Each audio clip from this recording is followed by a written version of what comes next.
Olá, nesse vídeo a gente vai conversar um pouquinho sobre a classificação periódica dos elementos. Então, a gente vai falar um pouquinho sobre classificação periódica.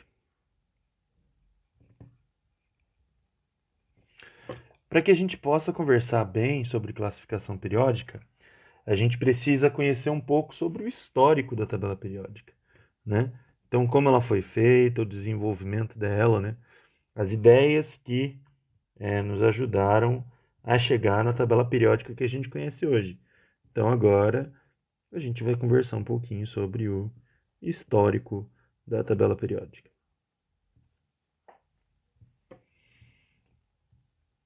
Uma das primeiras pessoas responsáveis aí pela ideia de periodicidade, né, das propriedades dos elementos, foi um homem chamado Newlands.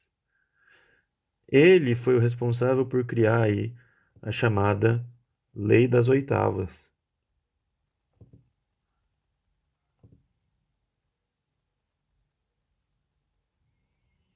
O que dizia a Lei das Oitavas? A Lei das Oitavas dizia que as propriedades dos elementos se repetem a cada 8 elementos. Então, nós teríamos aí conjuntos de 8 elementos com propriedades diferentes. A partir do nono elemento da tabela periódica, nós teríamos ali uma repetição das propriedades dos elementos anteriores. Isso daí funcionava muito bem até o cálcio, porque a partir do cálcio começam os elementos de transição. E isso daí foi o problema da classificação aí de Newlands. Por quê? Porque contando os elementos de transição, já não são mais 8 elementos por período, são 18, né? Então nós temos aí um aumento do tempo, né? Até as propriedades começarem a se repetir. Porém, já foi uma base, né? Para que se observasse, né? Essa repetição nas propriedades dos elementos. Justamente essa repetição nas propriedades foi usada por Mendeleev. Esse russo, ele organizou, né, os elementos, então a tabela dele organizava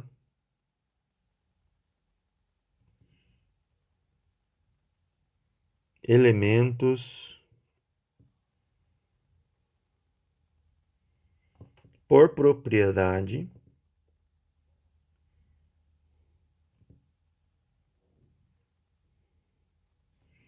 e em ordem crescente de massa.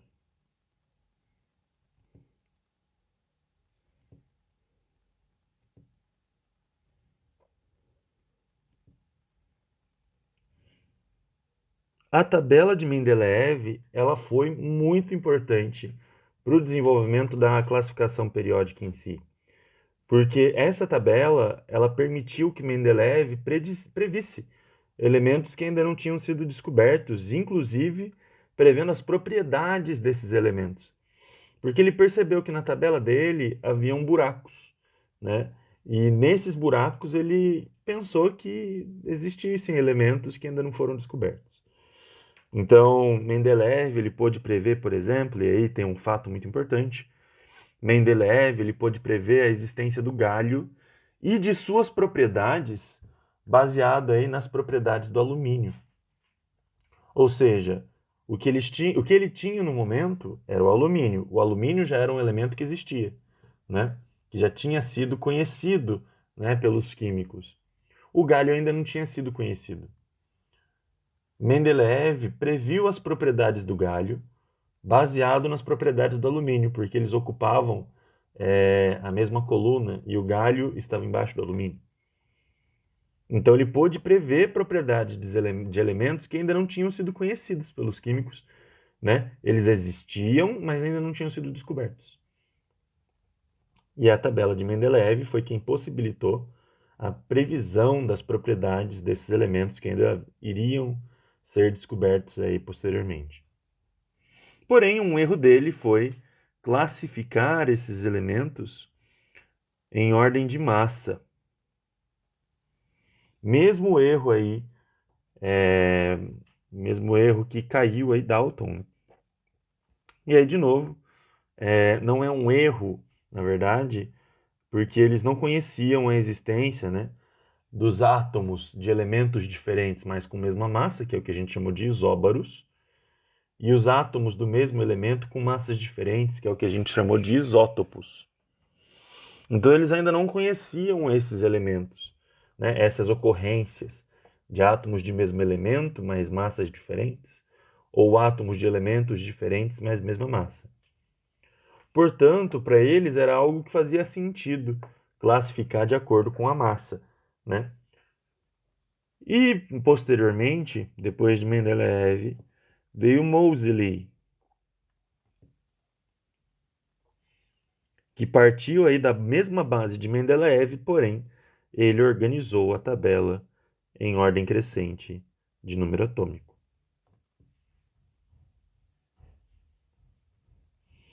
Ou seja, ele não caiu no mesmo erro, né, no mesmo problema de Mendeleev e de Dalton, né, nas suas teorias, porque ele utilizou o número atômico e, de fato, é o número atômico que classifica, né, o elemento. Para cada elemento, nós temos aí um número atômico próprio. E como que está organizada a tabela, né? Como nós fazemos a classificação? Então, a organização da tabela, ela se baseia em dois critérios.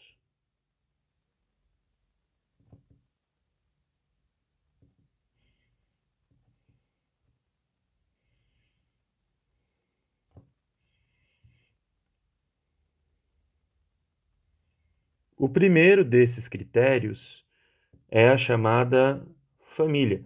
Então, nós temos na tabela periódica diversas famílias de elementos. E as famílias, por sua vez, se dividem em dois grandes grupos. Nós temos os grupos dos elementos representativos,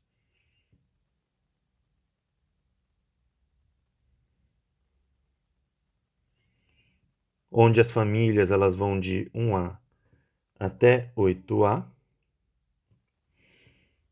E nós temos as famílias, né, dos elementos de transição,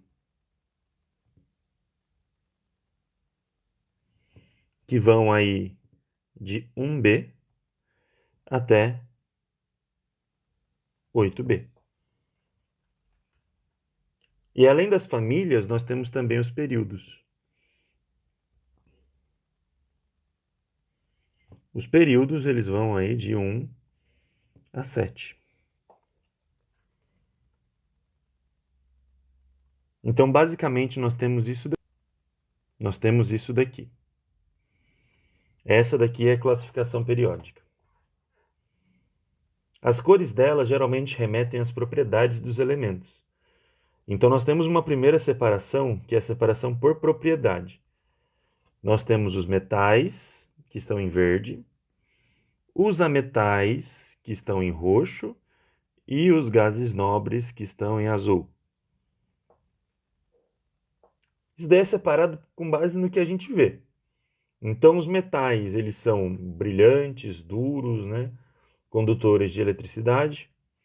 Os ametais, eles são opacos, quebradiços e, na sua grande maioria, péssimos condutores.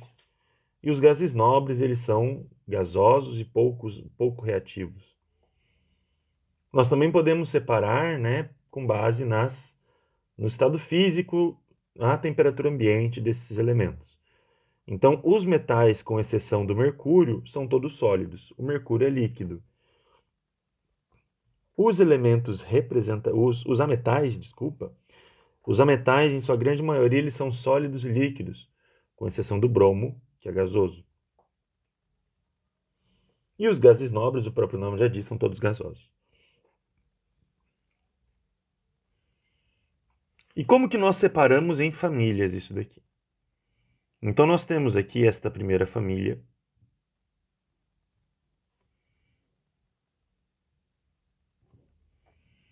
que é a chamada...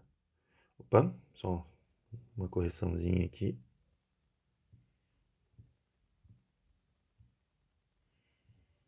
Essa primeira família que está aqui grifada é a chamada família dos metais alcalinos.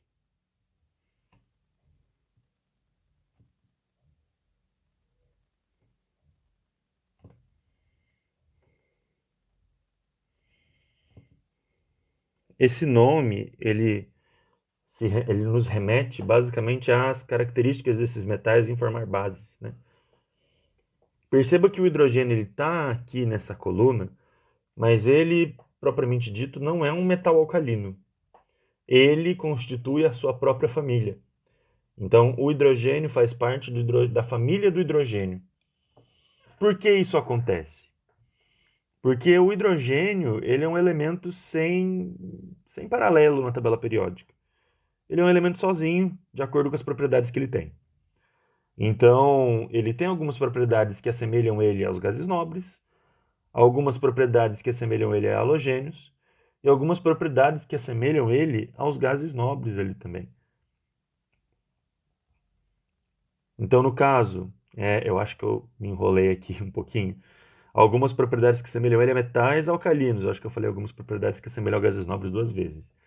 Então, ele tem propriedades que assemelham a metais alcalinos, halogênios e gases nobres.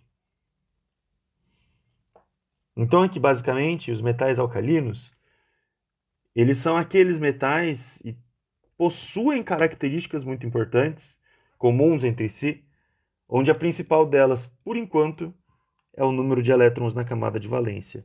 Todos eles têm um elétron na camada de valência. Nós temos aqui também, né, os chamados metais alcalino-terrosos.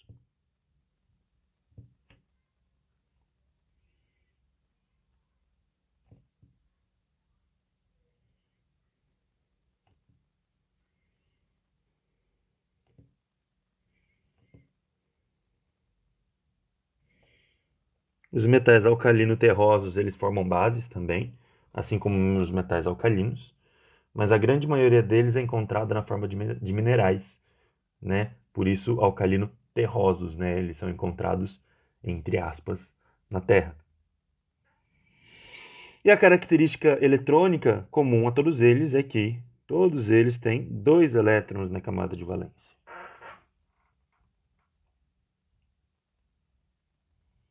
A terceira família, essa daqui, é a chamada família do boro alumínio. E todos os elementos dessa família têm em comum aí 3 elétrons na camada de valência. Essa quarta família é a família do carbono.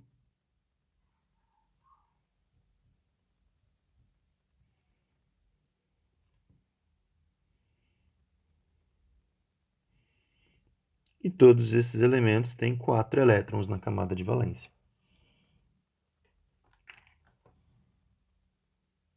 A quinta família é a família do nitrogênio.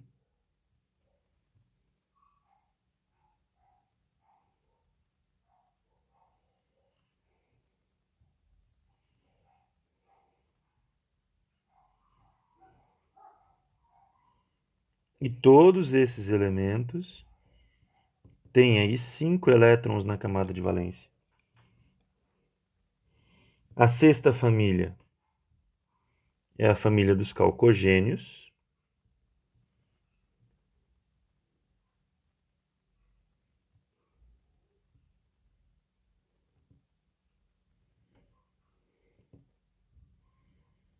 E todos eles têm 6 elétrons na camada de valência. A sétima família é a família dos halogênios.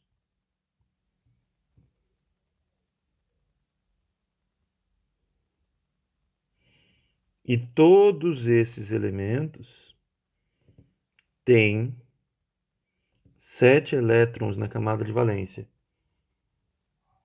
E a última família é a família dos gases nobres.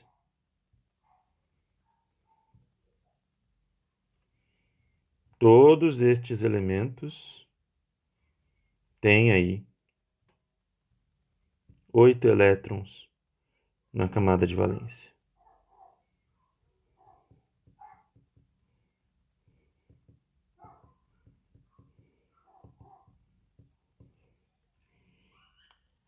Esse miolo da tabela periódica, essas duas linhas embaixo, não apresentam essa periodicidade em número de elétrons na camada de valência.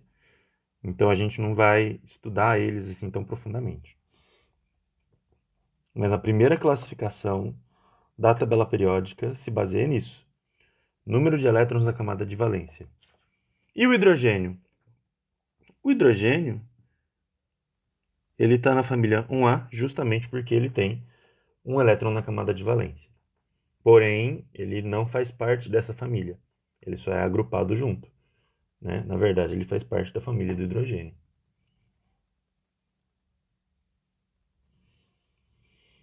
E a gente tem também um outro método de regionalização. Nós podemos separar a tabela periódica também em 4 grandes regiões. A primeira região engloba aí a família 1A e a família 2A. Esse bloco de elementos é chamado de bloco S. Por que bloco S? Porque esses elementos que fazem parte desse bloco possuem subnível mais energético igual a S. Ou seja, né, se nós pegarmos aí a família 1A, o subnível mais energético de todos os elementos vai ser S1, porque eles têm um elétron só na camada de valência. E aqui no caso, detalhe, né? Em todos estes elementos, o subnível mais energético vai fazer parte da camada de valência também, né? Então, nós temos aí um elétron somente na camada de valência, nós temos aí somente o subnível S1. A família 2A, por possuir 2 elétrons na camada de valência, vai ter aí subnível mais energético, como sendo o subnível S2.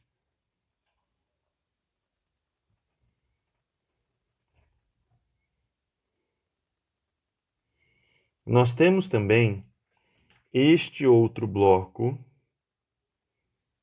que engloba os demais elementos representativos, que é o bloco chamado de bloco P.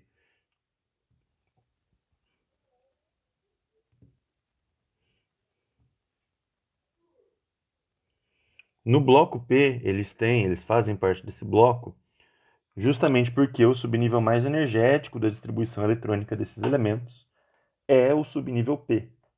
E, novamente, o subnível mais energético desses elementos do bloco P faz parte da camada de valência. Então, nós temos aí que os elementos da família 3A, eles possuem 3 elétrons na camada de valência. Então, S2, P1. Da família 4A, nós vamos ter aí S2, P2. Da família 5A, S2, P3. Da família 6A, S2, P4. Da família 7A, S2, P5. E da família 8A, S2, P6. E nós temos também outros 2 blocos da tabela periódica, que nós não vamos usar tanto, mas que eles existem, né? Que é esse bloco aqui do meio, excluindo aqui ó, os actinídeos e os lantanídeos, que é o que nós chamamos aí de bloco D.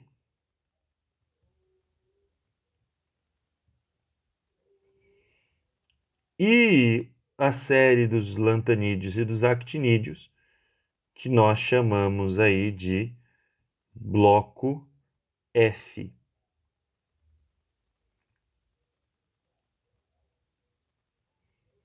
Bloco D, por quê? Porque o subnível mais energético é o D. Bloco F, porque o subnível mais energético é o F. Porém, é importante para nós somente conhecer os elementos representativos no momento. Então, os elementos do bloco S e os elementos do bloco P.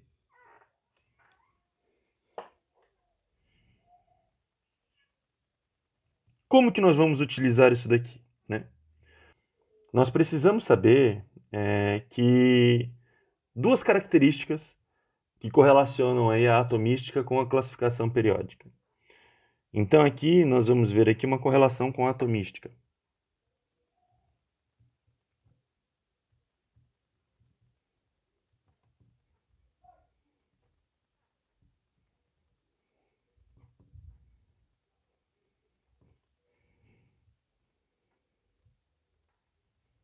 Essa correlação leva em conta as famílias e os períodos. Então, as famílias, de acordo com essa correlação, como a gente já viu, correspondem aí aos elétrons na camada de valência e também ao subnível mais energético. Tanto faz a gente falar em elétrons na camada de valência ou subnível mais energético. E os períodos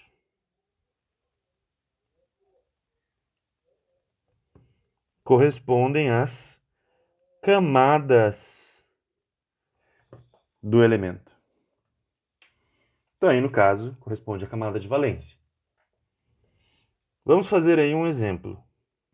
Vamos olhar aí o potássio, por exemplo, que tem 19 prótons. E aqui a gente vai fazer a distribuição do elemento no estado fundamental. Né? Na tabela periódica, todos os elementos se encontram no estado fundamental. Ali a gente não tem íons. Logo, o número de elétrons é igual ao número de prótons nesse caso. Então, vamos distribuir o potássio. 1s1, perdão, 1s2, 2s2, 2p6, já tenho 10. 3s2, 3p6, tenho 18. 4s1.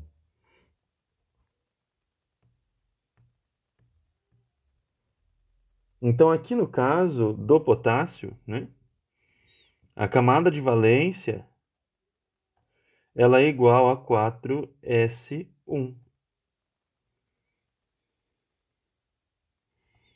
Então, percebam, o subnível mais energético é o S1, né?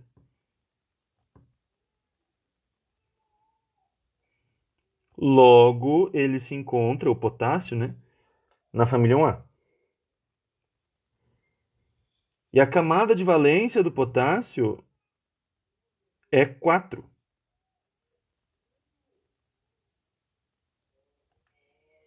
Logo, o período no qual se encontra o potássio é o quarto período. Ou seja, o potássio ele se encontra no quarto período na família 1A. Vamos ver aqui na tabela periódica. Percebam vocês, o potássio se encontra no quarto período da família 1A. Vamos fazer agora do enxofre, que tem 16.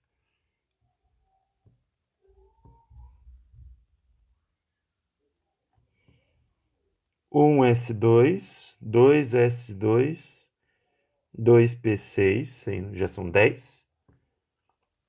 3s2, 3p4. Nós temos aí então 16. Vamos observar agora quem é a camada de valência, né, do enxofre. Então, no caso, a camada de valência do enxofre é 3s2, 3p4. Percebam vocês que o subnível mais energético é 3p4.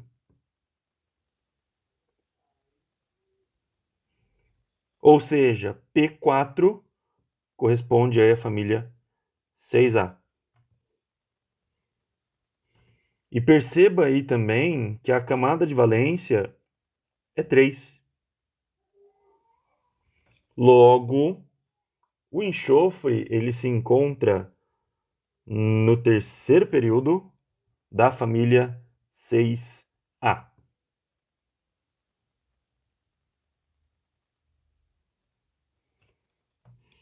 Vamos conferir aqui. O enxofre se encontra no terceiro período da família 6A. Essa análise também poderia ser feita olhando somente para o subnível mais energético, né? Não necessariamente a gente precisaria separar a camada de valência e tudo mais. Dá para a gente observar pela camada de valência também. Então percebam vocês aqui no potássio que o potássio ele possui um elétron na camada de valência. Um elétron na camada de valência corresponde à família 1A, aos elementos da família 1A da tabela periódica. Então, observando o subnível mais energético e o número de elétrons na camada de valência, nós chegamos no mesmo resultado, né? Na mesma conclusão. Mesma coisa para o enxofre. O enxofre ele tem a distribuição terminando em P4, ou seja, ele faz parte da família 6A. Porém, a camada de valência dele possui 6 elétrons, ó, 2 no subnível S e 4 no subnível P. Logo, ele possuindo 6 elétrons na camada de valência, ele faz parte da família 6A também. Mesmas conclusões por análises diferentes, né? Vamos fazer mais um exemplo. Vamos fazer aí a distribuição do neônio, que possui 10 elétrons na camada de valência. Né? Número atômico 10, como são elementos no estado fundamental, 10 elétrons na camada de valência. Então, a distribuição do neônio vai ser a seguinte: 1s2, 2s2, 2p6. A camada de valência do neônio ela vai ser 2s2, 2p6.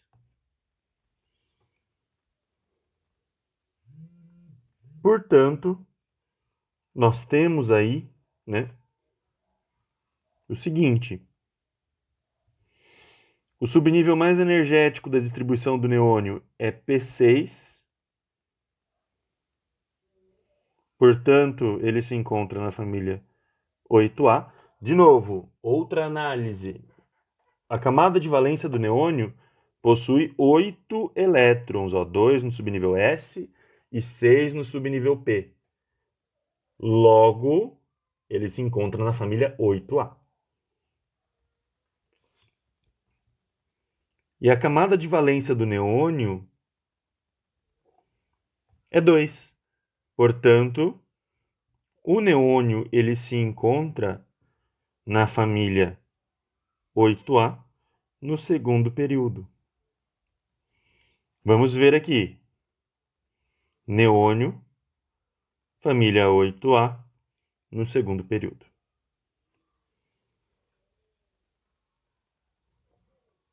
Então, essa é a principal característica dos elementos quando comparamos a distribuição eletrônica com a posição dele na tabela periódica.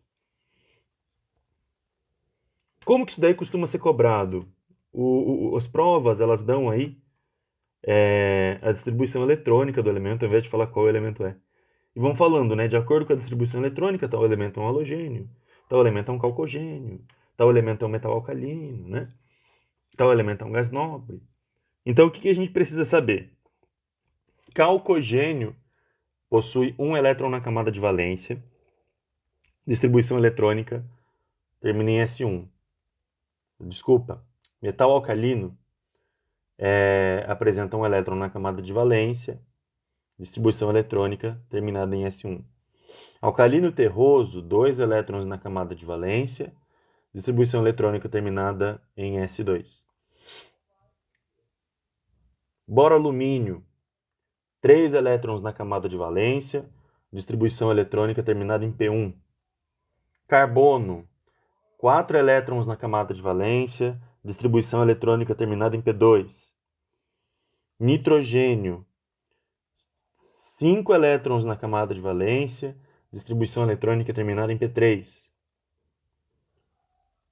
Calcogênios, 6 elétrons na camada de valência, distribuição eletrônica terminada em P4. Halogênios, 7 elétrons na camada de valência, distribuição eletrônica terminada em p5. E gases nobres, 8 elétrons na camada de valência, distribuição eletrônica terminada em p6.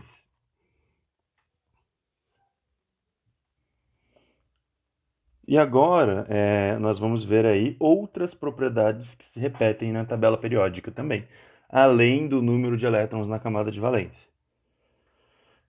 Então, agora nós vamos estudar propriamente as propriedades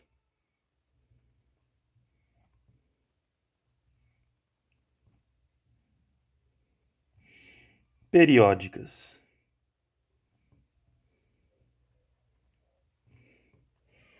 São 4 principais propriedades periódicas. Então, essas propriedades, né, elas são chamadas de periódicas porque elas se repetem ao longo da tabela periódica. São 4. A primeira delas é o raio atômico.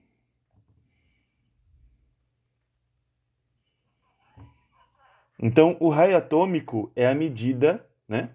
Assim, tecnicamente falando, o raio atômico é metade da distância entre dois átomos de elementos iguais no estado vapor. Mas aqui, a grosso modo, né, trocando em miúdos, o raio atômico é a medida do raio do átomo, né, medida do centro do átomo até o último elétron da camada de valência. Então aí, o raio atômico, ele tem duas coisas que influenciam ele. Primeira coisa é o número de elétrons. Segunda coisa, né, é o número de camadas. Então aí, né, uma coisa que varia entre os elementos é o número de elétrons na camada de valência. Esse número aumenta conforme a gente percorre um período na tabela periódica. Esses elementos, eles também têm influência do número de camadas, ou seja, quando o número de camadas aumenta, e vamos anotar isso daqui que já é importante. Então, se eu tenho um aumento do número de camadas, quem representa a camada na tabela periódica é o período. Então, eu tenho um aumento no período desses elementos. E aí, a gente tem outra influência, que é o do número de elétrons. Quanto mais elétrons nós temos no átomo, mais prótons nós temos também, porque ali, de novo, estamos falando em elementos no estado fundamental. Logo, o número de prótons é sempre igual ao número de elétrons. Se eu aumento o número de prótons, eu aumento também o número de elétrons daquele elemento. Ou seja, quanto mais elétrons, mais prótons nós temos. E maior é a força de atração que esses prótons exercem nos elétrons. Justamente porque a gente tem mais próton. Então, quando eu aumento as famílias, né?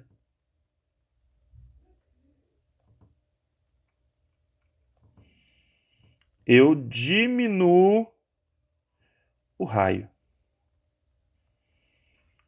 E ao contrário, conforme eu aumento o período, eu aumento o raio, porque é uma camada a mais, né? Então, conforme eu aumento as famílias, eu aumento o número de elétrons, né? E se eu aumento o número de elétrons, eu acabo diminuindo o raio. Porque ao aumentar o número de elétrons, eu aumento também o número de prótons daquele átomo. E aí aumento a força de atração que esses prótons exercem sobre os elétrons. Agora, aumentando a camada, fatalmente, eu vou ter um aumento do raio atômico também. Porque daí eu estou colocando uma camada a mais. Então, nós temos aí na tabela periódica o seguinte: o raio atômico, ele cresce de cima para baixo e da direita para a esquerda. De modo que nós temos como elemento com maior raio atômico, então o elemento de maior raio atômico é o frâncio, enquanto que o elemento de menor raio atômico é o hélio.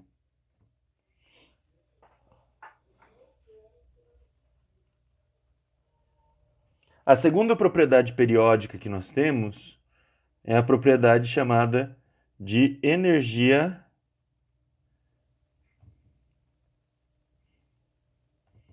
de ionização.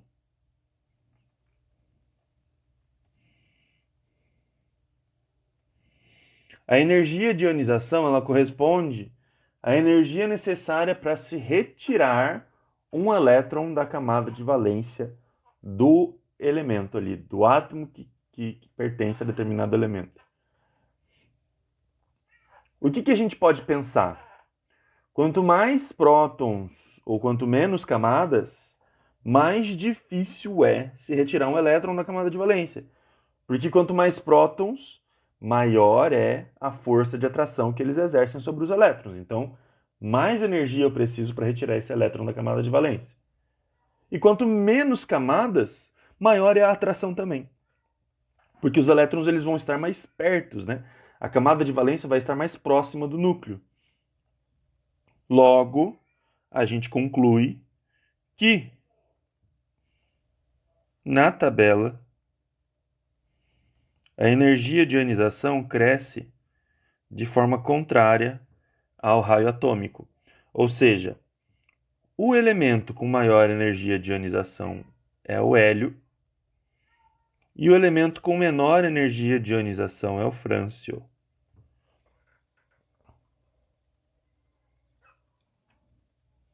E aí nós temos, né, que a energia para retirar o primeiro elétron é chamada de primeira energia de ionização. E o que acontece? Você tirou o primeiro elétron, aí você tem um desbalanceamento, porque você tirou um elétron, então está sobrando um próton. Se está sobrando um próton, a atração entre os elétrons aumenta ainda mais. Logo, quando eu retiro um elétron, eu diminuo o raio atômico. Isso faz o quê? Isso faz com que a retirada do segundo elétron seja mais difícil que a retirada do primeiro, ou seja, a energia para retirar o segundo elétron, que é o que a gente chama de segunda energia de ionização, é maior que a primeira. Pelo mesmo motivo, retirei 2 elétrons, diminui mais ainda o raio atômico. A energia para tirar o terceiro elétron, chamada aí de terceira energia de ionização, é ainda maior. Então nós temos aí essa relação de energias de ionização, né? A primeira energia de ionização é a energia para retirar o primeiro elétron, ela é um valor tal. A segunda energia de ionização já é maior que a primeira, a terceira é maior que a segunda, e assim por diante. Quanto mais elétrons a gente retira do átomo, maior é a energia de ionização necessária. A terceira propriedade é o que a gente chama de eletroafinidade.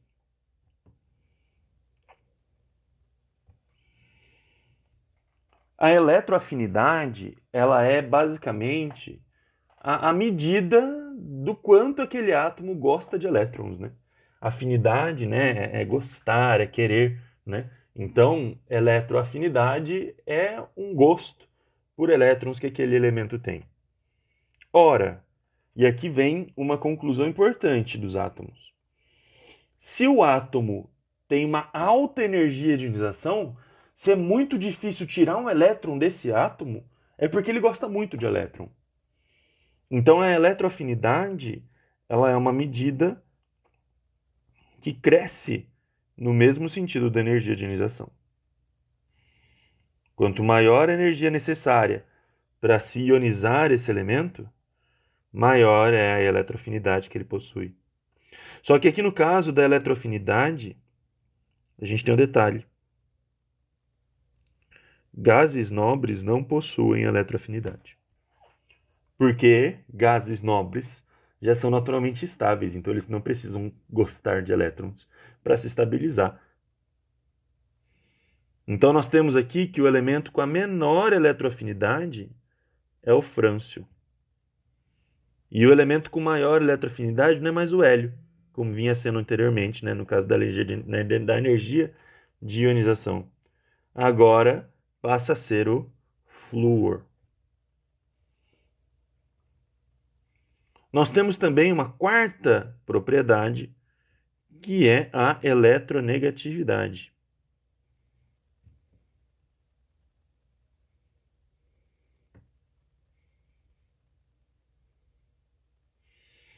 E nós temos aí a amiguinha dessa propriedade, que é a eletropositividade também. A eletronegatividade é a medida da tendência que um átomo tem em absorver elétrons, ou seja, quanto mais ele gosta de elétrons, quanto maior a eletroafinidade, maior tende a ser também a eletronegatividade. Então perceba a diferença, né? Eletroafinidade é um valor, é energia. Eletronegatividade é uma tendência. As duas crescem no mesmo sentido, mas apresentam conceitos diferentes. Então, no caso aqui, o flúor é o elemento mais eletronegativo, o frâncio, perdão, é o elemento menos eletronegativo. E a última propriedade periódica é a eletropositividade.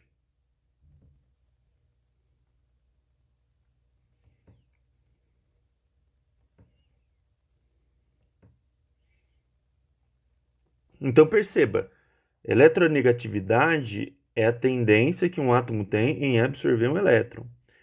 Eletropositividade é a tendência que o átomo tem em perder um elétron.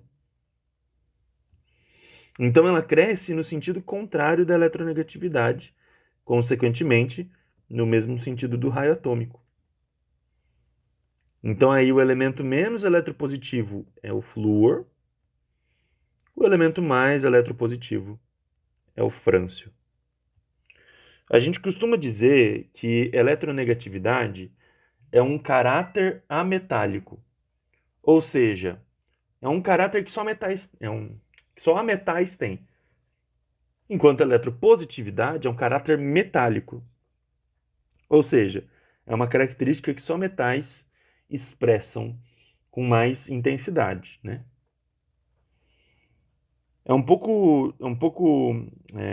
Não é errado, mas é um pouco estranho a gente falar que um ametal é muito eletronegativo. Porque é muito eletropositivo, desculpa. Porque ele é muito eletronegativo. Ele é muito pouco eletropositivo para que seja uma medida relevante, entendeu? Mesma coisa para os metais. Os metais não faz muito sentido a gente falar que eles são pouco eletronegativos. Faz sentido a gente falar que eles são muito eletropositivos. Porque a eletronegatividade para esses casos aí dos metais, ela não é um valor relevante. E aí, por enquanto é só. Nesse vídeo, a gente conversou aqui basicamente sobre a teoria. No próximo vídeo, nós vamos fazer alguns exercícios relacionados à tabela periódica. Então, até mais.